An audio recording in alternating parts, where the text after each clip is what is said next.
नमस्कार मंडळी, लग्नाची बेडी या मालिकेच्या आजच्या भागात आज आपण बघणार आहोत. सर मुलांना विचारतात की तुम्ही एन्जॉय करताय ना, त्यावर मुलं हो म्हणतात. सर म्हणतात की आता तुमच्यासाठी एक सरप्राईज असणार आहे. काशी जी आई वडिलांची कॉम्पिटिशन झाली ना, त्यामध्ये जे विनर ठरले त्यांना आपण बक्षीस देणार आहोत. आणि मग त्या विनरला पुढे बोलवलं जातं. तर सिंधू आता पुढे गेलेली असते. सिंधू आता बक्षीस स्वीकारते. राघवलाही पुढे जायचं असतं, परंतु राणी त्याचा हात धरून ठेवते आणि त्याला काही ती पुढे जाऊच देत नाही. आणि मग नाईलाजाने सिंधू एकटीच ते बक्षीस स्वीकारते. त्यानंतर आता ट्रिपवरून घरी येण्याची वेळ झालेली असते. सर्वजण बसमध्ये असतात. बसमध्ये जे ते ज्याचे त्याचे गेम्स खेळत असतात. राणी मात्र राघवकडे बघत असते आणि राघवकडे बघून पिकनिकमध्ये घडलेला प्रत्येक प्रसंग तिला आठवत असतो. सिंधूने राघवला मिठी मारलेली असते ते क्षण देखील राणीला आठवत असतात. राघव राणीकडे बघून राणीला म्हणतो की मधू, आपण पिकनिकला आलोय ना, मग तूही थोडा एन्जॉय कर. उगाच नको ते विचार करून अस्वस्थ होऊन बसू नको. मात्र राणी त्याला म्हणते की राघव, ते काही एवढं सहज नाहीये. पिकनिकमध्ये ज्या काही गोष्टी घडल्या त्या काही मी असेच विसरणार नाही.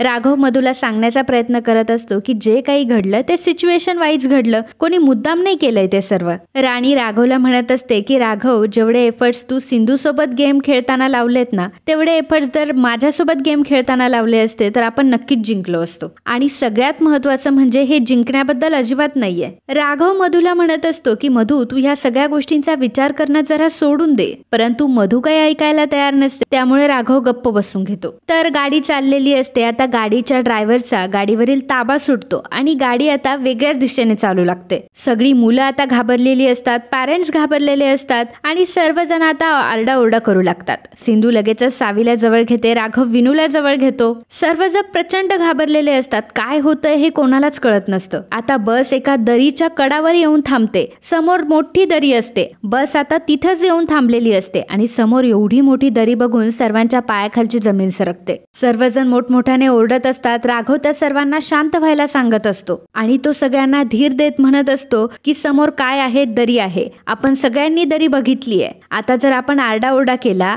तर आपला बॅलन्स जाईल. त्यामुळे आता आपण पेशन्स ठेवायला हवे आणि शांतपणे बसमध्ये बसायला हवंय. आपल्यासाठी सगळ्यात महत्वाचं आहे बसचा बॅलन्स असाच ठेवणं. समोर जे काही लोक बसलेले असतात त्या सर्वांना राघव आता मागे जायला सांगतो.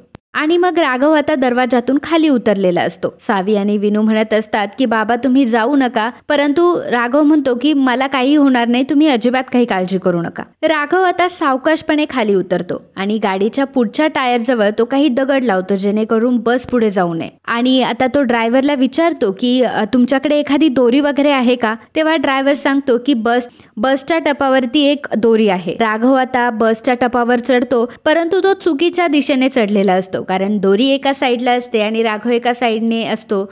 त्यामुळे राघव आता वरती टपावर चढतो आणि डायरेक्ट झोपून घेतो आणि मग हळूहळू खाली सरकत असतो आणि पायाने आता ती दोरी तो ओढून घेतो आणि मग तो आता खाली उतरतो आणि ती दोरी एका झाडाला घट्टपणे बांधून ठेवतो आणि एक साईड बसला देखील बांधतो. राघव आता सर्वांना एक एक करून खाली यायला सांगतो. सावी आणि विनू म्हणत असतात की बाबा आम्हाला खूप भीती वाटते, आम्ही नाही उतरणार खाली. तेव्हा सिंधू त्या दोघांनाही समजावत असते. सिंधू आता सावकाशपणे सावीला जरा पुढे घेऊन जाते. सिंधू आणि राघव दोघंही सावीला धीर देत असतात. त्यानंतर राघव सावीला बसमधून खाली उतरवतो. नंतर विनू सुद्धा गाडीच्या खाली उतरलेला असतो. आता राघव एक एक करून सर्वांना खाली घेतो. सिंधू सुद्धा खाली उतरलेली असते. बसचा ड्रायव्हर देखील सुखरूपपणे खाली आलेला असतो.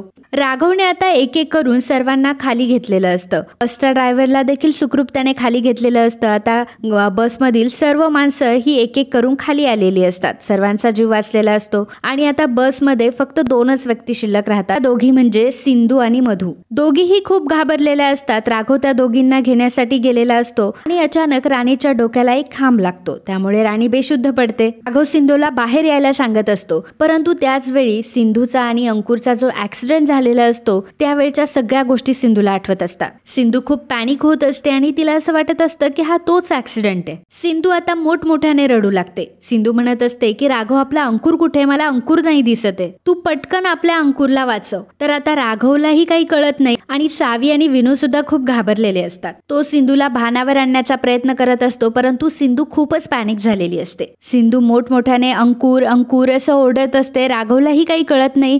शेवटी आता राघव मोठ्याने सिंधूवर ओरडतो आणि सिंधूला तो खाली घेतो. राणी बेशुद्ध होऊन खाली पडलेली असते. त्यामुळे सिंधू आणि राघवला असं वाटत असतं की आता बसमध्ये कोणीच नाहीये. मात्र बसमधून खाली उतरल्यावर सिंधू ही बेशुद्ध झालेली असते आणि राघव तिला आता उचलून रस्त्याच्या बाजूला ठेवतो. तो सिंधूला शुद्धीवर आणण्याचा प्रयत्न करत असतो, परंतु सिंधू ही शुद्धीवर येत नसते. तिच्या डोक्याला मार लागलेला असतो, त्यामुळे सर्वजण खूप घाबरलेले असतात. सावी आणि विनू खूप रडत असतात. राघव पटकन एक रुमाल सिंधूच्या डोक्यावर बांधतो. रुक्मिणी आणि राजश्री दोघंही गप्पा मारत बसलेल्या असतात. तितक्यात तिथे रेश्मा येते. रेश्माची फोनमध्ये चॅटिंग सुरू असते. ती काय त्या दोघींनाही बघत नाही. रुक्मिणी म्हणते की आजकाल हा स्मार्टफोन म्हणजे अगदी डोकेदुखी झालाय. तितक्यातच तिथे अन्वी पळत येते आणि अन्वी सगळ्यांना घाबरून सांगत असते विनूच्या स्कूल बसचा ऍक्सिडेंट झालाय आणि सोशल मीडियाची ती पोस्ट आता ती सगळ्यांना दाखवते. त्यामुळे सगळेजण प्रचंड घाबरलेले असतात. रुक्मिणी म्हणते की हे सगळं तर होणारच होतं, कारण ती सिंधू त्यांच्यासोबत होती ना.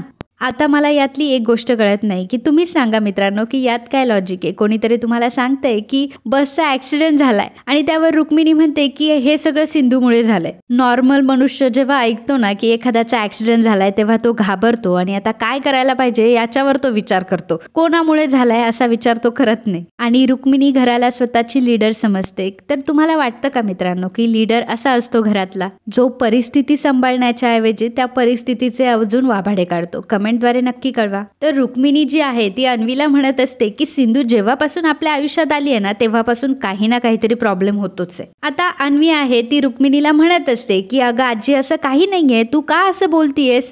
परंतु रुक्मिणी मॅडम मात्र आपल्या मतांवर अगदी ठाम असतात. राजश्री आता अन्वीला सांगते की आम्ही तिकडे जातोय आणि ती अन्वीला सांगते की आजोबांना आणि रिषभला देखील तिकडे पाठवा. आणि मग रुक्मिणी आणि राजश्री दोघीही अपघाताच्या ठिकाणी जायला निघतात. दुसरीकडे राणी आता शुद्धीवर आलेली असते. बसमध्ये कोणीच नाहीये हे बघून राणी आता खूप घाबरलेली असते. राणी आता खिडकीतून बघते तर राघव आता सिंधू जवळ बसलेला असतो, कारण सिंधूची पल्स ही लागत नसते. त्यामुळे राघव खूप घाबरलेला असतो आणि सिंधूला म्हणत असतो की सिंधू प्लीज तू मला सोडून जाऊ नकोस. सिंधू प्लीज तू मला सोडून जाऊ नको. तो खूप रडायला लागतो आणि नंतर त्याच्या लक्षात येतं की सिंधूला CPR देणं खूप महत्वाचं आहे. आणि ते सर्व बघून राणी आता प्रचंड चिडलेली असते. तिचा तिळपापड झालेला असतो. तर मित्रांनो कुठे कुठे मला असं वाटतं की राघवचंही चुकतंय, कारण शेवटी राघवने राणीशी लग्न केलंय आणि राघवने त्याच्या संमतीने राणीशी लग्न केलं होतं. त्यामुळे राणीच्या साहजिक आहे की त्याच्याकडनं काहीतरी अपेक्षा असतील. परंतु एखादी बाई असेल आणि तिचा नवरा सतत एखाद्या दुसऱ्या मुलीला फेवर करत असेल तर ऑब्व्हियसली वाईट तर वाटणारच आहे. आणि मला अजून एक गोष्ट समजली नाही की राघवला हे समजलं की सिंधू बसच्या खाली उतरलीये, परंतु कॉमन सेन्सची गोष्ट आहे की आपल्यासोबत आलेल्या व्यक्तीची आपण तेवढी काळजी घेतो. एवढ्या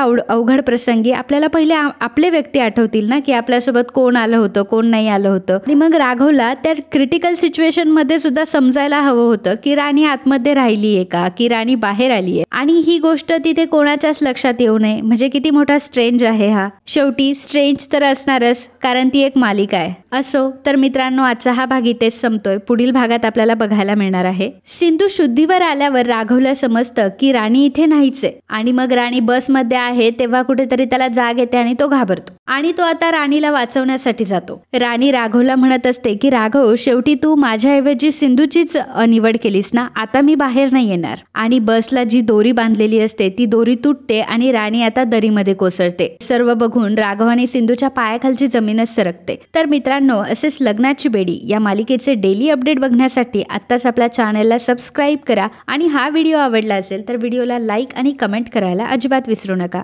धन्यवाद.